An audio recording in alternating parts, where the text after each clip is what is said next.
working for Mountain Sea Conservation Trust.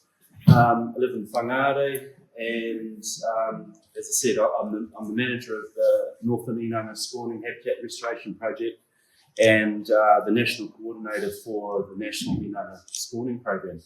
I think a fair number of you may have seen parts of this presentation or a lot of this presentation already. So apologies if this is a bit of a repetition, but it's pretty cool, so maybe it would be good to listen.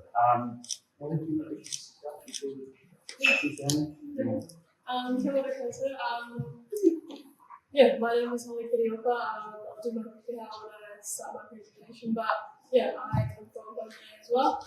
And yeah, I'm lucky to be here on behalf of Patuharakeke to presenting a little bit of the mucking that we do alongside Mountain Sea. And yeah, I hope you guys will learn a little bit about us and who we are.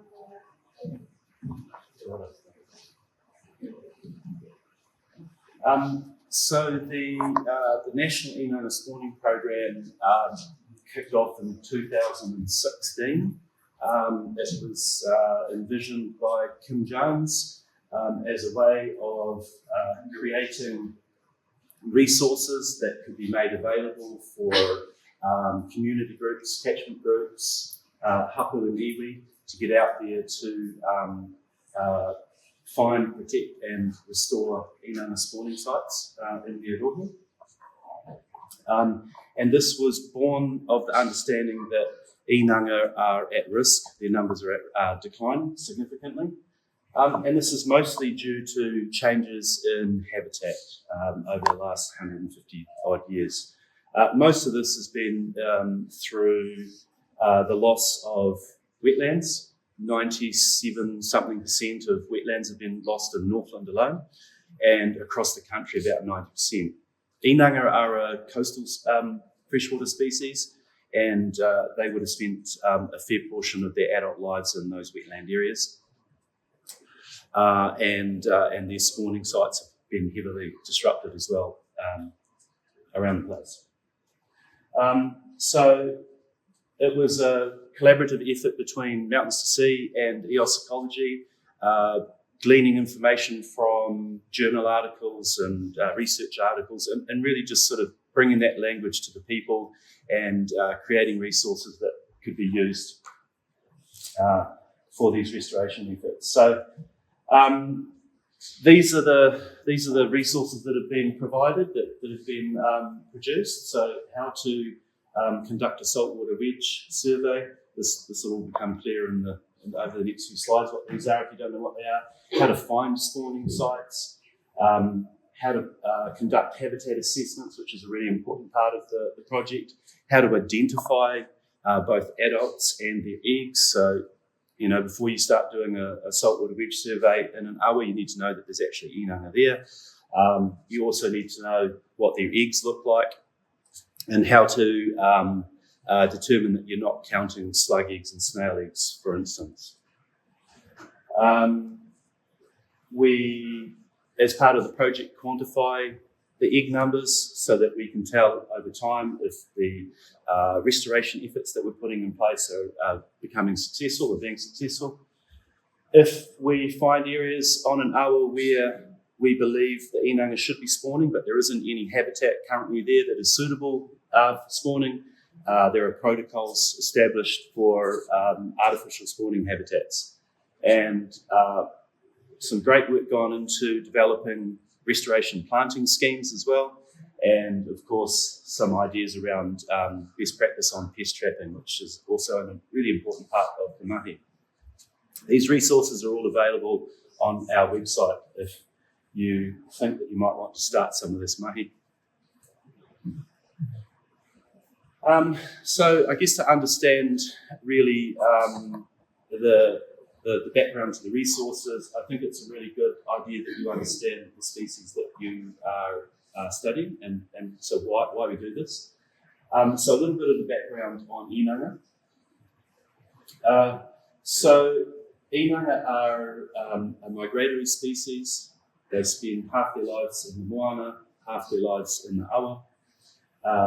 Their adults reach a size of about 8 to 12 centimetres, but it varies quite significantly as to reproductive maturity. They're part of the galaxid family, and I'll go into a little bit more detail about that in a second, what galaxids are. And they're really poor climbers, so that's why they really are a coastal species. They don't get too far inland. They are restricted by small drops in height, so little waterfalls, culverts and those sorts of things more recently. Inanga are part of the whiteback catch. It's important to note that. And they make up about 90% of the whiteback catch. So, if the Inanga disappear from our ecosystems, then the whiteback catch pretty much disappears.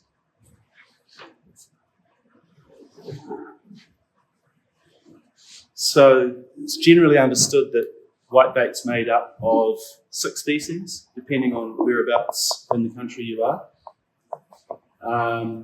We've got Inanga top left, banded cockapoo top right, giant cockapoo middle left, short jaw cockapoo middle right, kawaro bottom left, and smelt bottom right. And I'd say generally accepted that the whiteback catch is made up of those 6 species. It varies around the country. In Northland, we don't have giant cockapoo anymore, functionally extinct or maybe completely gone. So our whiteback catch is probably only made up of 5 of these. So they get their name.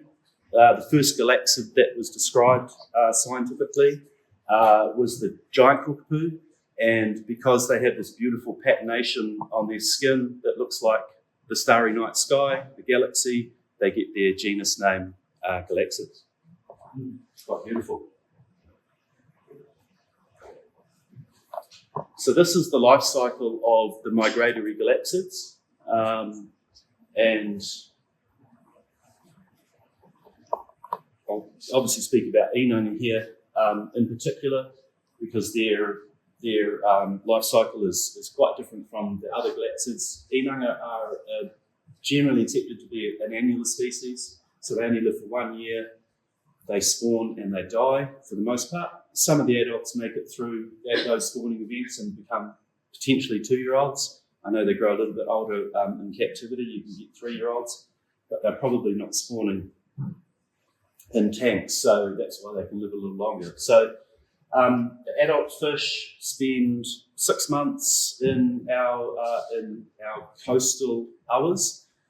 Basically, they'll swim upstream as far as they can get before they reach some sort of a barrier. And it's during that phase that they're eating invertebrates, both terrestrial and freshwater invertebrates, getting enough energy to produce gonads, sperm and eggs.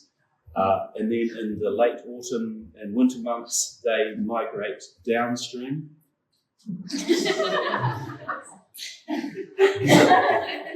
It's more exciting out there. They migrate downstream, so there's a mass migration downstream, so that's one of the migrations they do. And they migrate downstream to our estuaries, and there they detect the salt water that comes up on our high tides, our new and our full moons, and they look for a place to lay their eggs. They have a very unique reproductive strategy. They lay their eggs in the grasses during high tides, but the eggs end up developing terrestrially. So in the grasses on the side of the awa, in clumps of beautiful grasses that overhang the awa like these in this image. Those eggs then are inundated during the next high tide, washed out to sea. They spend anywhere between 3 and 6 months out at sea, and in the spring months, so August, September, October, they come upstream, they school in our estuaries and in our river mouths, and then they school upstream as whitebait. And if they can avoid our nets and the kotari and the tona and everything else that's chasing them in our estuaries, the kahawai, then they'll get upstream and the cycle starts over. So they're very short-lived. It's a pretty intense lifestyle. Everything wants to eat them. Everything's chasing them, so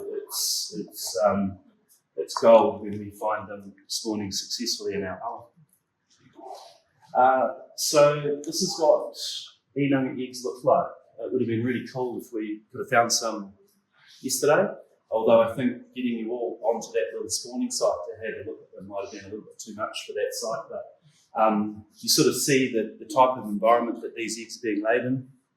So this is what we're looking for. This is what we're out there trying to find. Not so much me anymore, my team. So they're tiny little translucent spheres, about 1 millimetre in diameter in Northland. The further south you get, they get a little bit bigger, potentially because they need a little bit more energy, colder habitat, takes them a little bit longer to develop. If we're really lucky, we find them with their eye spots. This is not a speck of mud, this is an eye spot. So their eyes will develop about anywhere between sort of 4 and 7 days after they've been laid and fertilised. Like I said earlier, they are washed out to sea. As soon as they're inundated, they hatch. You can actually see a little bit of the form of the larvae in there. They hatch with a yolk sac and they get washed out to sea, and they live off that yolk sac for a little while before they become, tiny little fish and start eating plankton and things like that. They are typically found, if we're really lucky, in really dense, thick grasses. Tends to be Kikuyu where I'm from, and other pasture grasses. So a nice, dark, moist environment that keeps the eggs viable until they're washed out to sea. Where do we find the eggs? I mentioned earlier that the adults are swimming downstream until they detect the saltwater margin. And so saltwater being denser than freshwater, it creeps up the bottom of our awa. And so on profile, you get this wedge shape, which is the yellow triangle.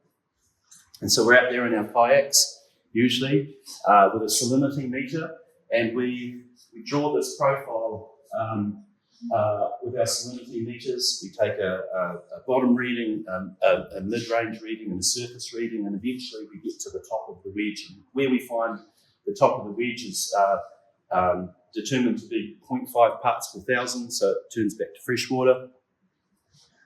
And we mark that on our maps, and then we come back a week later and we start searching a few hundred metres either side of that point.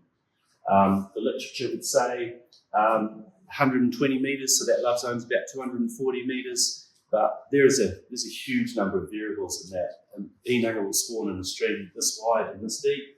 Obviously, their love zone is not going to be 240 metres long. Something like the Patuharakeke, which is a really large river, the spawning zone is over several kilometres. So you can imagine hands and knees over several kilometres, and that's on either side of the awa, so 4 kilometres in total, looking for these eggs. So that's what we're looking for. What are Inanga looking for? There's a lot of factors that Inanga are looking for, but one of the sort of the critical ones is a nice bank angle, and this is really one of sort of the key features about changes in habitat that we've seen with our pursuit of an agricultural economy.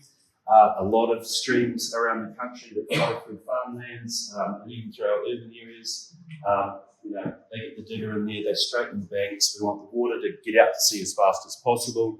That is not a preference for Inanga. They want a nice sloping bank that they can slowly swim up as the tide inundates and moves up those banks. They're also looking for really beautiful, thick, dense spawning material with deep, thick root mats. Again, like I said earlier, so that the eggs can stay moist and dark and cool for the period that they're out in the water. This is what a perfect habitat would look like, and this is from one of our resources. Several of these images are from our resources that have been developed. So you want grasses that are rising from sort of the mid-tide mark, that they are able to hide in, get away from the tuna and the kōtari, hide in there while they wait for the tide to rise. And then beyond that, they want a band of really thick riparian grasses. Typically, that's looking like Kikuyu and a lot of exotics. In the perfect world, that would be wee and oi and pure and all those sorts of species. And then beyond that, a canopy of native trees. And depending on the direction that your spawning site is facing, would determine the types of species that you're going to plant in there. But we figure you want natives like kowhai, takoka, harakeke, stuff like that don't lose a lot of leaves, because you don't want species that are going to lay down a mat of leaves that would kill off your spawning material, your grasses, and also not outshade them or shade them out. So it's you've got to be careful about what you're planting in those areas. There's some real keys to the restoration process. Obviously, once we find these areas, we want to protect them. We put some fencing up. I think that's the next slide, probably slightly out of order. And then we engage in a lot of riparian planting. And we all know the benefits of riparian planting, but if you don't, we're trying to stabilise those areas, make sure that the next big flood doesn't come and take those spawning benches away. They're critical little areas. And obviously reducing runoff, sedimentation, nitrates, phosphates, all those sorts of things in the urban environment, rubbish and stuff. So the planting that we do around the Inanga spawning sites are obviously very specific to the spawning sites, but they add to the value of the awa as a whole. So pest control. Pest control is extremely important. As a reproductive strategy, Inanga, or the galaxids laying their eggs on land, probably made sense for the first 20 million years of being here. But in the last couple of hundred, we've introduced rats and mice, and they love a good, easy feed. I would imagine that they're attracted to these spots by the decaying corpses of the adult Inanga that are trapped in the grasses. Sometimes, if we beat the rats and the mice to our sites, you know that you're in the right place because you can smell dead fish. Once they've consumed the dead adults, I think they go in for dessert and consume all of the eggs. So trapping is really important, massively important part of the project. Fencing, well, yeah, as you probably all would imagine, there's a lot of land around the country where cattle and sheep are able to graze right down to the water's edge. And so one of the first things we have to do, this is close to a spawning site on the Ruakaka. I believe it's sort of just downstream, Trace? Yep, just down there a bit. So we've actually installed, I don't know, maybe 500 or 600 metres of fencing along the riparian margin of this property, and put in several thousands of plants here to protect this area. They sit right in the spawning zone of the Ruakaka. So got to keep the cattle out. If you don't have those dense, thick, long grasses, the likelihood of a successful spawning is pretty low. Artificial spawning habitat. It's pretty simple. It's a couple of hay bales stacked beside each other with a little gap in the middle, waratari either side, number 8 wire over top, put it in place. So if you've got a habitat, again, you've found your wedge, you've found some nice benches, but the grasses just aren't right, then putting in some hay bales is a really good first start.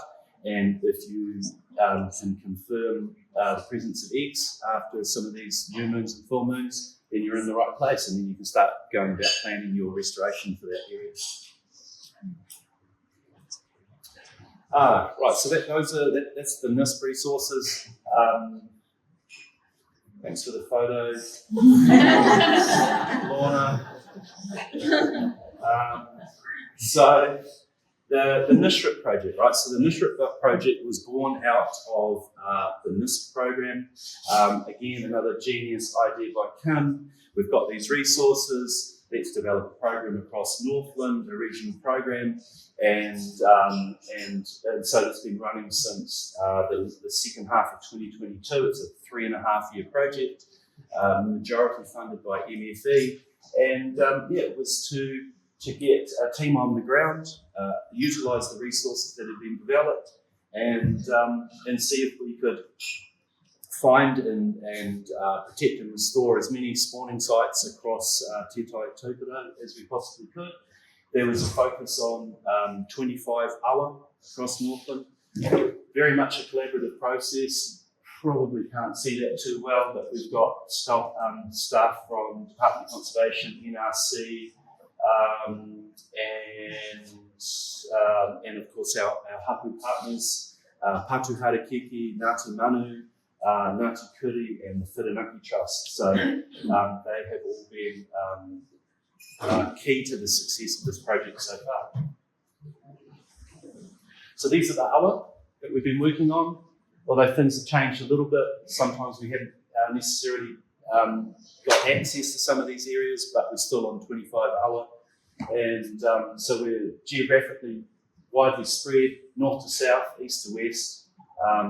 Lots of variety of different awa, from big muddy things like the Ruakaka to beautiful small streams like the Karetu. And up in the far north too, got the opportunity to go up there recently. It's stunning up there. So the second half of my talk, I'm almost done, and Hollie will go on from here, but like the data's being collected and mapped and being used to prioritise our habitat restoration. We are obviously ultimately trying to build resilience to climate change, so planting beyond our current spawning sites. So, we're expecting that these tides are going to move further upstream. We're hoping that we motivate and implement actions by community groups, catchment, so we can create catchment connectivity. And the project also fills regional knowledge gaps. And the project already, even before it's finished, is the Northland Regional Council has changed its freshwater management around Inanga spawning season. So those permitted activities on our awa have the period of time where landowners are not allowed to do any digging, get their diggers in there, they love diggers, has been extended. So we're having real effect on the ground. Just to celebrate our successes so far, very quickly, to date, the project's got only a couple of months to go. We've finished our survey and data collection in May. The project officially ends at the end of June, and we've got to have reporting in by the end of July. But the team has discovered 120 egg patches across all of our awa. Been lucky enough to come across 7 spawning events. We've conducted over 240 saltwater wedges across our awa in the last 3 years, and performed 103 habitat assessments, which encompasses an area of about 2.5 hectares. That's not the totality of the area we've searched, that's just the habitat assessments. We've searched a lot more land than that on our hands and knees. We've managed to repair fencing and install new fencing on over 4 kilometres of riparian margin, just to extend that protected area around our spawning sites. Currently at 15,474 plants in the ground. Our target for the project is 19,400. So we are well on the way. Planting season about to start. We'll smash that goal. And of course, we've removed hundreds of pest mammals from these ecosystems. So it's been really good. We're smashing all of our objectives so far. So, right, I'm going to hand you over.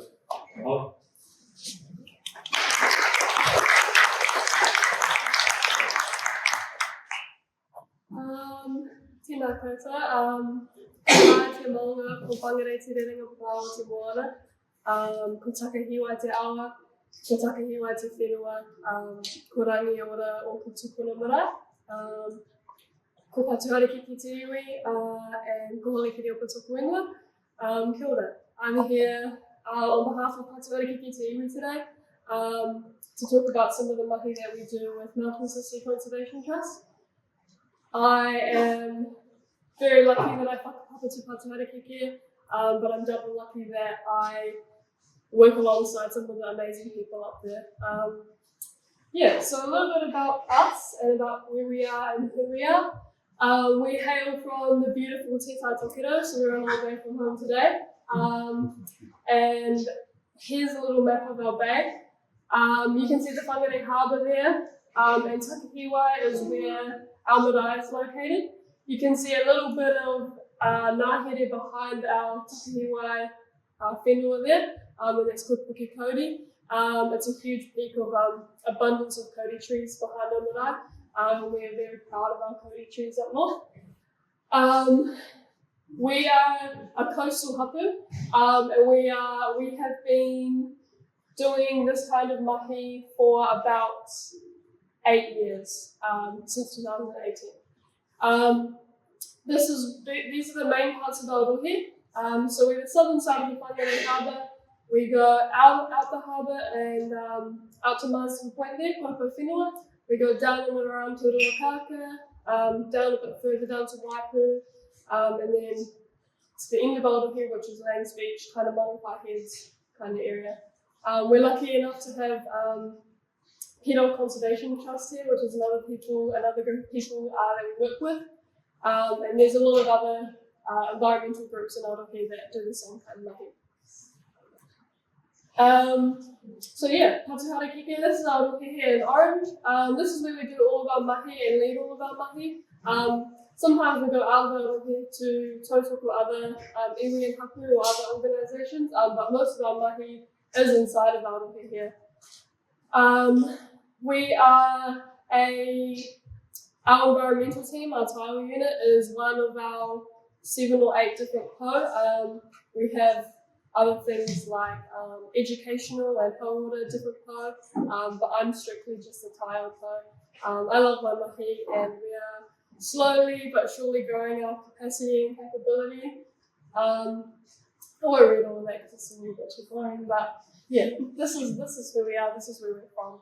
And yeah. I'm here today to talk about NISHRP project that we do alongside Whiteback Connection. The main objective of this mahi for us, in partnership with Whiteback Connection, is to locate, protect and enhance Inanga spawning habitats. And those 3 words, locate, protect and enhance, are kind of the important keywords that we do for this mahi. Locating first is kind of lots of what Nick's already been mentioning, talking about. We go in our kayaks early in the morning sometimes. We paddle upstream or up the awa with our YSI meter, with our salinity meter, trying to find the saltwater wedge. And once that's located on the awa, then we can move on to protecting it by doing pest trapping, fencing, and then enhancing that habitat, which is to do with planting and yeah. This project was a 3-year partnership with Whiteback Connection, and it's carried out along the Ruakaka awa, the Ahuroa River, and the Pukenui awa. Our hapu mainly focuses on the Ruakaka awa and the Ahuroa River awa. But we still do go and look at other awa around and see if we can find any of these Inanga spawning habitats.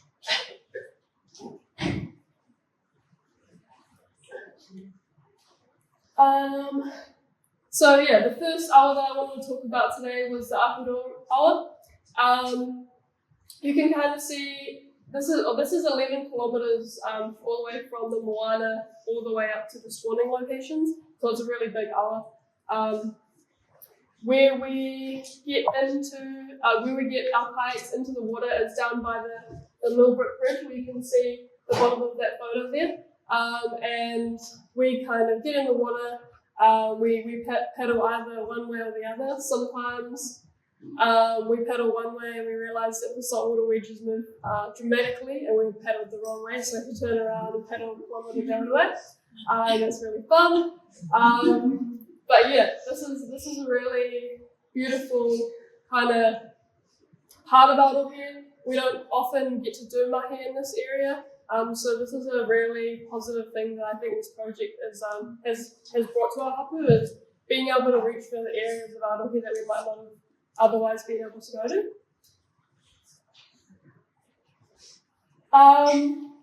So firstly, the mahi that we do, we have a few different kai mahi, a few different kai tile that have been involved in this project over the few years.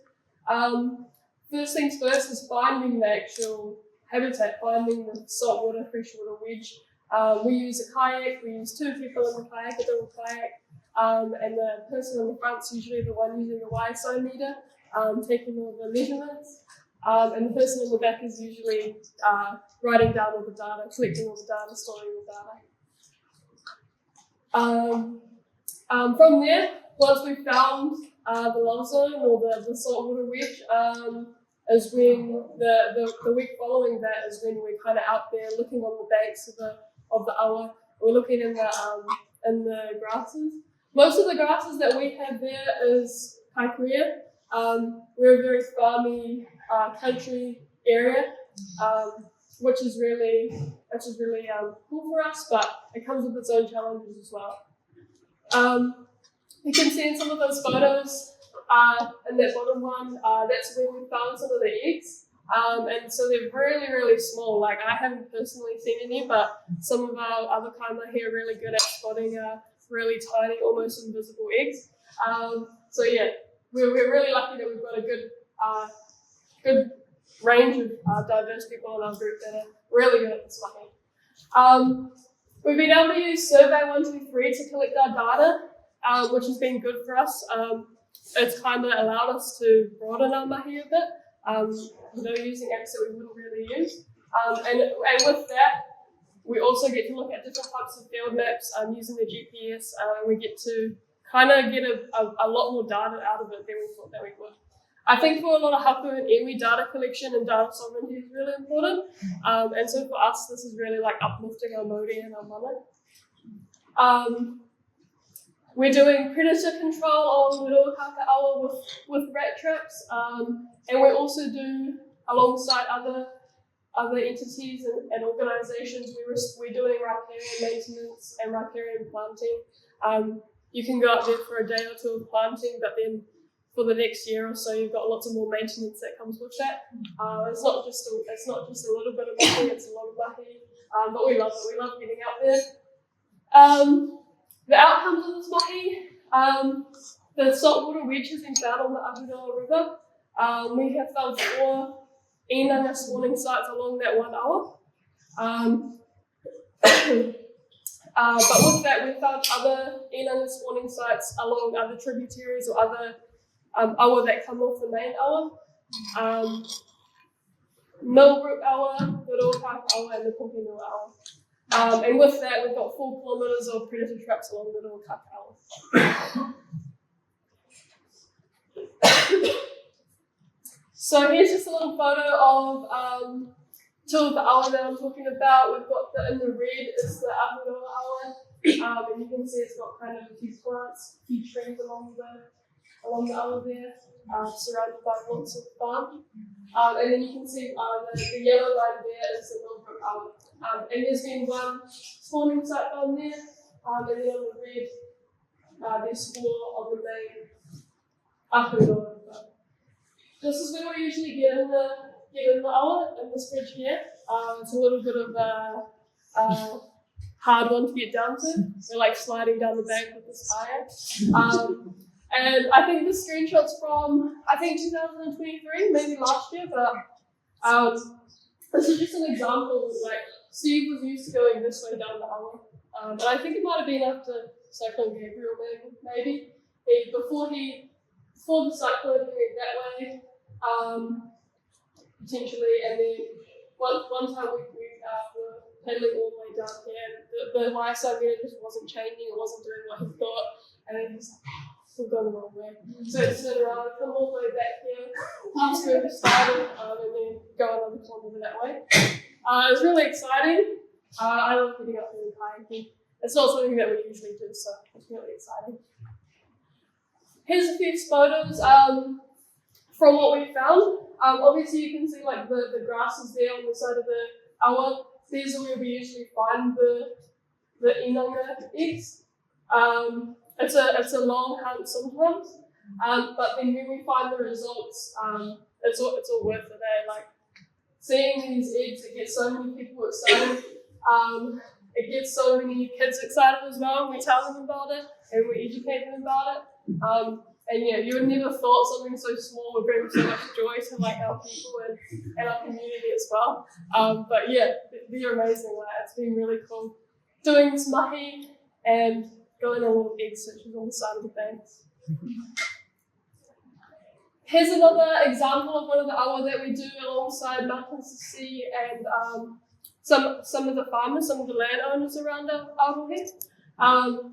You can kind of see, I think there's 4 or 5 different landowners along this awa that we have trapped. There's 4 kilometres of trap line.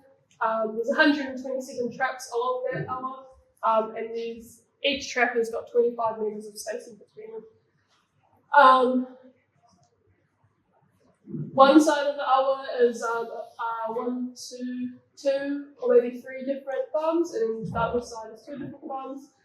But yeah, it just goes to show, like, when you put it onto one map like this, how much of an effort is being spread along that whole awa. 4 kilometres is a really long way. We don't do the whole thing in one day. We go down to different farms to reset the traps, or empty and reset the traps. But yeah, it's spread out over a while. And yeah, coming down here is another place that we don't usually go. This is on the other side of our marae on Pukekoti, the ranges. And so it's just off State Highway 1.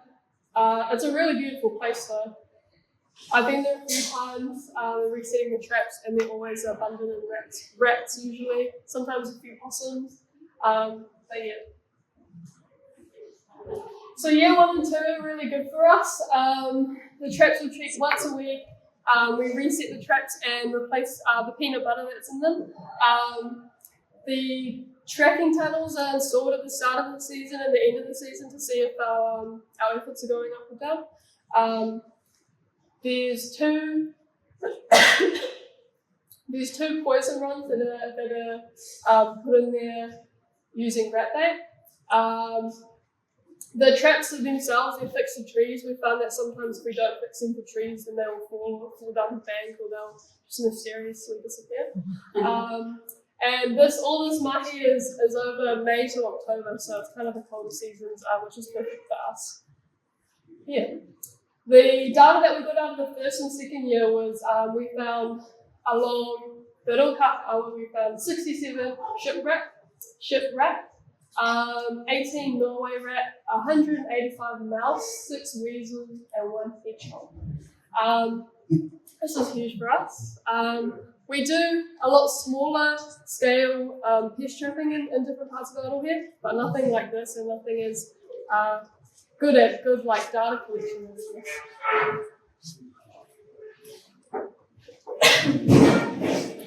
One of the issues that we sometimes face is that lots of our here is very low lying. So if there's a big weather event or storm event, the traps actually go underwater, so we can't actually check them.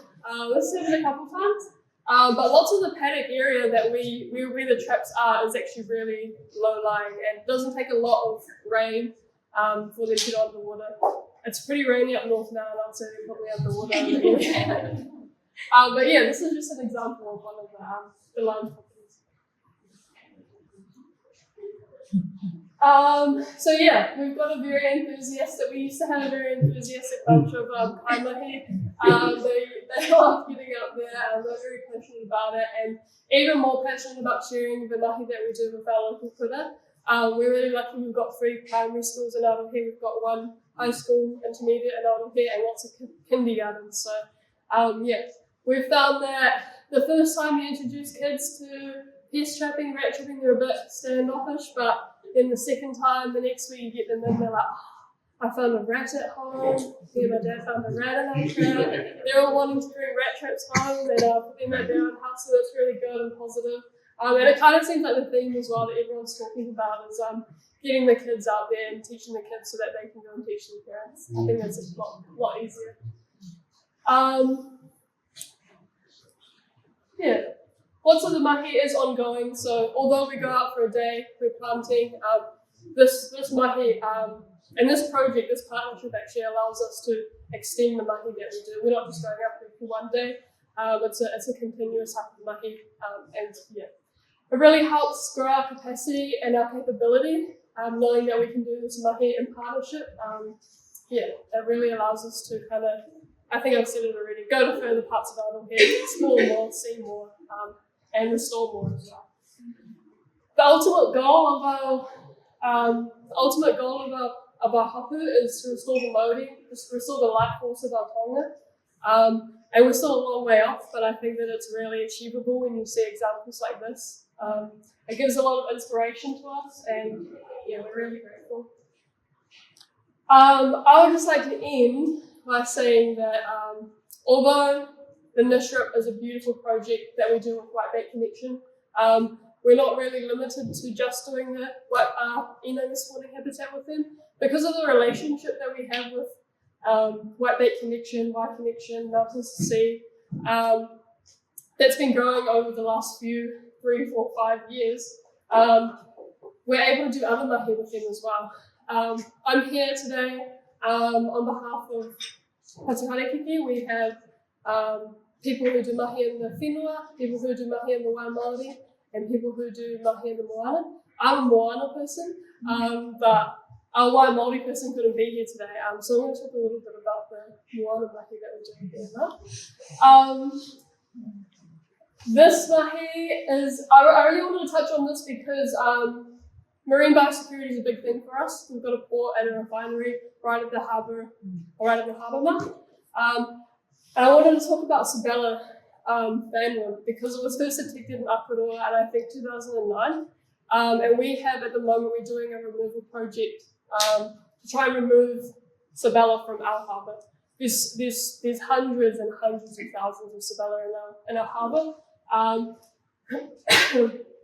I know that Mountains to Sea and EMR have done removals in the past. And so we started this project in November last year, and we were lucky enough to get them on board to kind of teach us how to do some snorkeling, teach some of our people and our young people to do some snorkeling. And then they came along and did a removal with us, which was really cool.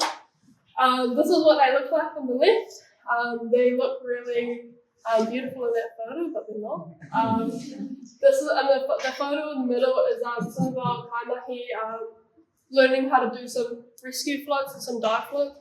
Lots of the mahi that we do with Mountains to Sea is very health and safety focused. It's like the most important thing before we're getting in the water or near the water. And so that's really important for us. In the photo on the right here is one of our removal days. From November to now, we've removed 13,500 bandworm from our harbour, and that wouldn't have been possible without the help of EMR and Whiteback Connection or the other connections. But yeah, the relationship that we've built with the trust and Patuharakeke allows us to take our mahi to the next level, to continue our mahi, and then venture to further parts of our repair, and create more ambition, inspiration, and see where else we can go. So Modi Ona, thank you for having me.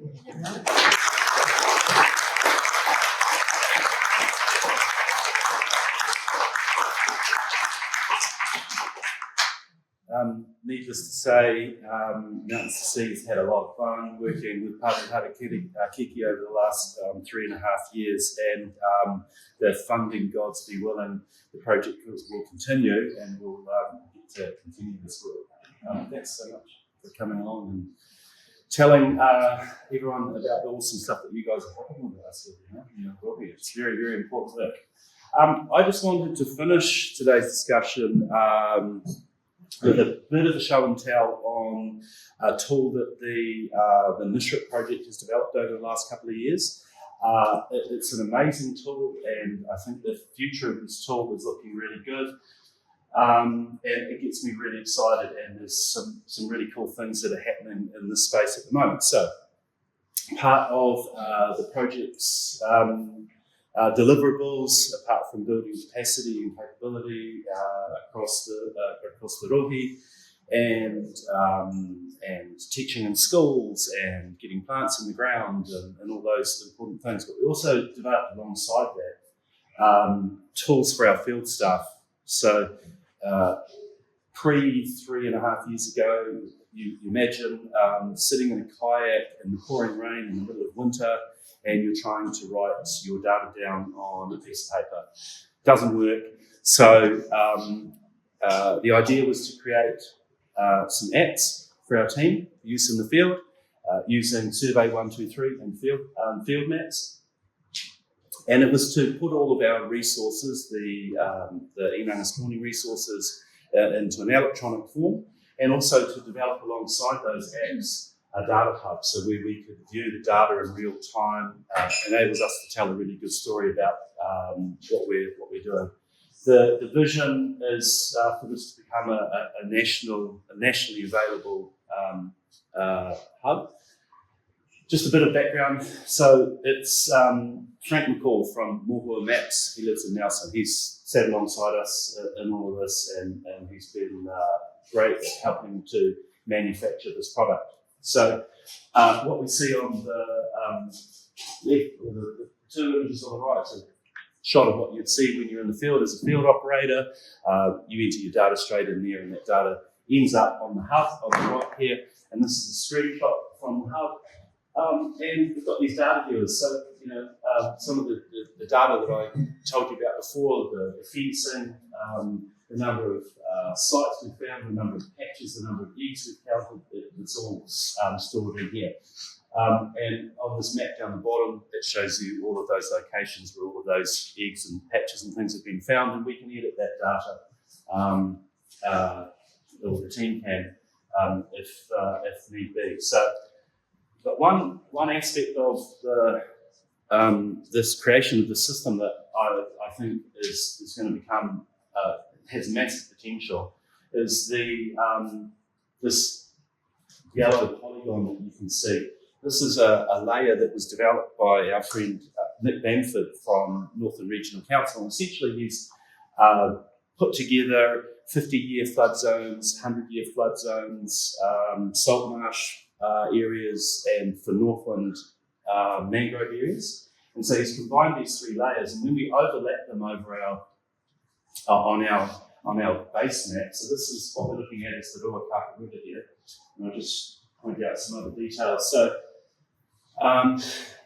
this layer extends approximately almost 10 kilometres inland. You can see the uppermost extent of it right up there. And what we're finding is, so it's been called at the moment the proposed Inanga Spawning Protection Zone. So this tool would say, if we could encourage councils around the country, regional councils, to use this layer, essentially what it's saying is if we could restrict any activity that lies within this this polygon, then that's how we would successfully, I guess, create areas for Inanga spawning, right? So if there's no activity happening in these areas at all, so the diggers be gone, fences everywhere, riparian margins protected and restored, then it would probably capture, well, it seems like it's going to capture all of those Inanga spawning zones. So the more data we collect,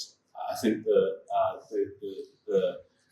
greater the potential of this layer to start predicting where Inanga are going to be spawning. So just a bit of a background as well on some of the other polygons and some of the other features that are stored in here. The pink stuff is our love zones. There are some anomalies, obviously, after some weather events. Love zones get pushed a long way downstream. So they don't actually end up reflecting, you almost exclude them as a little bit of bad data, even though this was, I think, in 2023, maybe, Trace. It was pushed, about 4 or 5 kilometres downstream. But the reality is, our Inanga was still spawning up here. So Inanga keep coming back to these preferred spawning spots over and over again. The white dots are our spawning sites and where eggs have been counted, and the bigger the circle, the greater the number of eggs that have been found. This was a spawning site on a little trip, this little trip here where it meets the Ruakaka, and we found just under 2 million eggs there in one spawning event. By far the biggest we've seen. Other features that show up on our map, we've done the green polygons are our restoration efforts. There's green lines in there. I put a zoom in, but our fencing and stuff as well. So it's all visualised there. We've actually added a few more layers in the last little while. These are all fish passage barriers, so our team know that when they go out in the field. You have to finish up. It's 1 minute. 1 minute? You sure? I can do that. Let's not talk about layers. What I'm hoping that we might be able to do with this proposed Inanga spawning zone is that we might be able to ring fence. So I've just hypothetically put this big yellow oblong in there. I think this tool could potentially be used because what we're noticing is the Inanga is spawning about 80% of the way inland of the most inland progression of this flood layer. So I think potentially, given enough data, we might be able to go use the stats.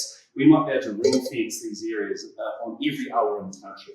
Right? And what that means is we could say this is where Inanga are likely to spawn on this hour. It does a couple of things.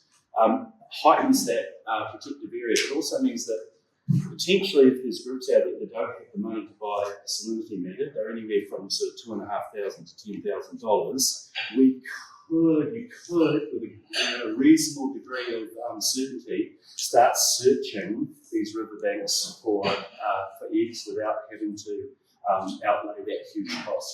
But also, I think, it would also just increase the protection and for those areas, and as a tool for regional councils for managing fresh water and managing Inanga spawning flood. I think this could be really powerful. So there you go, under a minute.